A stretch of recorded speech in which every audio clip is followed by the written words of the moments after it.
All right, together we're going to develop a personal business plan. Why? Because the plans of the diligent lead to profit as surely as haste leads to poverty.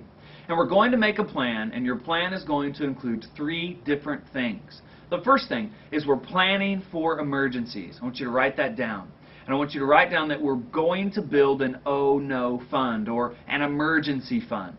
What is this fund? It's $1,000 that we're putting aside to save for an emergency. Because the truth is that things break down, emergencies arise, and oftentimes we're not prepared because we have no savings as individuals. So we save $1,000, we put it in a fund, and we hold it for emergencies. You may say, where am I going to get $1,000? This is where you have to be creative. You may have to sell some things, get a part-time job, clip coupons. I don't know where you're going to find it, but you're going to have to find it. And the deal is that you may just have to be radical. We looked through our house. What can we sell? What can we get rid of? And we prayed, God, help us come up with this $1,000 emergency fund. I personally sold a couple guns that I owned that I didn't really need. I wasn't using them in any way. And I sold them to help go towards that $1,000 emergency fund. The second thing, if you're taking notes, is we're going to eliminate overhead. What are we doing here? Why are we working to get out of debt? How does this work? We're going to first off do that by reducing our debt. What I'm about to show you is one of the most important things that you could ever learn about personal finances. Dave Ramsey calls it the debt snowball. I want to look at the bottom of your notes, and let's attack our debt together. Here's what we've got. In the first column, we'll see the different people or businesses that we owe. In the second column, you'll find the amount that's owed. We owe $450 to Sears, $650 to Dillard's, $1,600 to our parents, and so on and so on.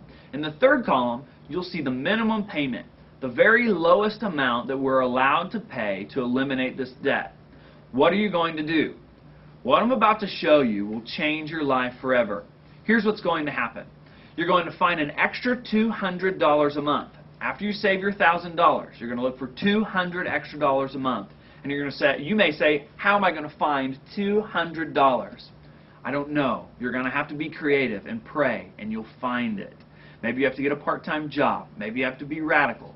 Maybe you need to eliminate cable or change your gym membership. Or I don't know what it is for you, but you need to look at where can I find $200 in my budget every month. And it's going to change your life for generations to come. Here's how it works.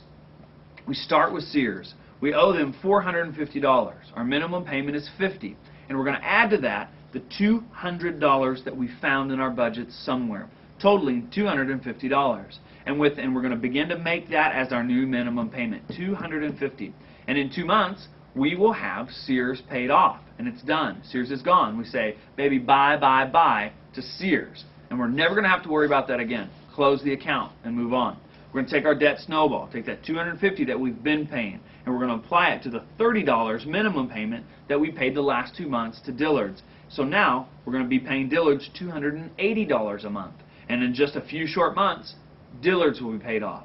We take that $280, we add it to the $200 minimum that we've been making to our parents, because we owe our parents $1,600. So now we have $480 a month that we're paying every month to the debt that we owe our parents. And we'll get that paid off in just a few short months, and it's done.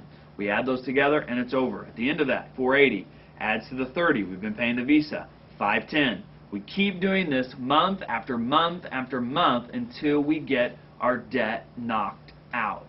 We go from the smallest amount to the largest amount, so we can knock it out piece by piece and feel like we've accomplished something every month. We're going to let the debt snowball, as Dave Ramsey says, until we completely wipe out everything we owe but our house. Now, how does this benefit us in the long run? Let me show you something that's really, really fun. If you just continue to pay minimum payments like so many people do, and if you're taking notes, it's going to take you 120 months to pay off your debt on average. 120 months. That's 10 years making minimum payments before you get your debt paid off. Now, I'm not into that. I don't know about you, but I want to do better than that. Now, if you watch this with me. On the same track that we've just showed you, with a debt snowball, finding $200 that changes your life, added to your debt profile, and you begin to pay this off. In just 21 months, you can have this amount of debt paid off by just finding $200 in your budget. That's a difference of 99 months. That is an amazing statistic. Now, if you take that money, 99 months, you take that $1,110. You say, wait, Josh, where did you find $1,110 in my budget? Well, you found it by paying all your debt off in 21 months. You take that $1,110 and you invest it for 99 months. At the end of that, 99 months, 12%, you have an average income there of $186,569.86. That's a tremendous amount of money, and in most situations, that's a house. You could pay your house off in the difference of those two times by just paying off your debt. Now, here's the plan. We save $1,000. The second thing is we eliminate debt, and then we need to move forward to begin to save 3 to 6 months expenses of our average monthly expenses. So it goes like this. So if you need $2,000 a month to live, then you need to save $6,000. If it costs you 4 months to live, then you save $12,000. And you take that money and you put it in a money market account, and you don't worry about it any longer.